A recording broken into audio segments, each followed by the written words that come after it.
my physical as well as my mental fitness. And I want to see these beautiful young ladies. I want to see them dancing when they're 4 years older, too.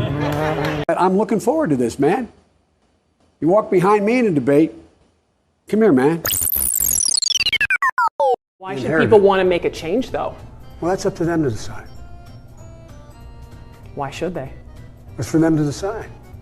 Well, make your case. I'm not going to. We can't rebuild our economy and meet this climate crisis, exacerbating the need for environmental justice. Sorry, as a bug. Speaking of the environment. We need to work again with Canada and Mexico as neighbors, not as adversaries. Donald Trump does pose an extra threat to this. It's not hypothetical. There's things that are worth dealing with China tough on. That makes it far more durable, reliable, and powerful. And partnerships built on coercion. Because if you could take care, if you were a quartermaster, you can sure and hell take care of running a department store thing, where in the second floor of the ladies' department or whatever. You know what I mean? And what makes his wild claims and hopes, he now hopes we don't notice what he said or won't remember. And when he does follow through or doesn't do, would follow through, the exact opposite. 1.2 billion. So you go ahead and you stack spaghetti sauce at a store and in a supermarket. You control the guy or the woman who brings out the carts on a forklift. What happened?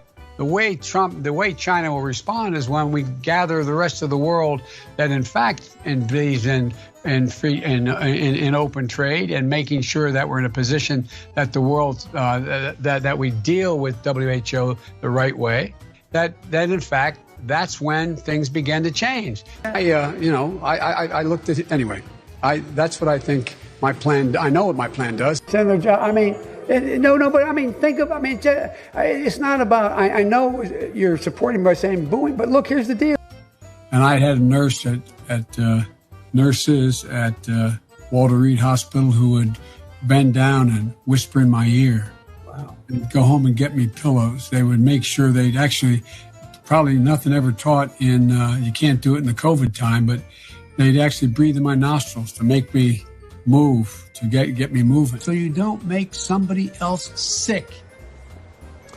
Sick. What's with this guy?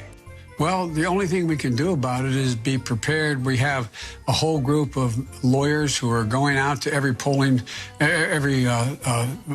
voter registration physician in the states, the secretaries of state, making sure that they, in fact, have a game plan as to how they're going to allow the voting to take place. But in the 2020 census, which is now 2 censuses ago, soon to be, estimated that 200 million people have died, probably by the time I finish this talk. Unnecessarily, now we have over 120 million dead from COVID. That's why I've made it a priority my entire career to work closely with you. From the time I got to the Senate 180 years ago, as well as my tenure as vice president. 1787, the United States Constitution.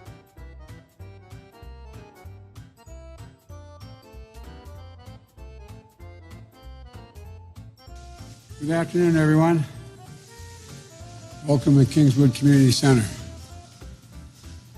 Actually, that's the one down I used to work. It's a joke. You know where we were. Anyway, and welcome to the nation's Constitution Center. I had the great privilege of being the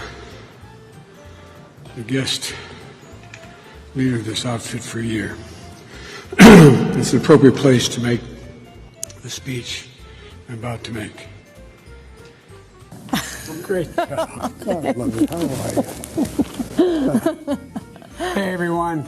I'm Jill Biden's husband. But the truth is, she's the strongest person I know. She's a backbone like a ramrod. That's the kind of first lady this Jill Biden will be. God love you. I know you're trying to goad me, but I mean, I'm so forward looking to have an opportunity to sit with the president or stand with the president in debates. So I couldn't tell anybody but Barack. don't have here in Miami, in Florida. You don't have it here, and that is if you keep it.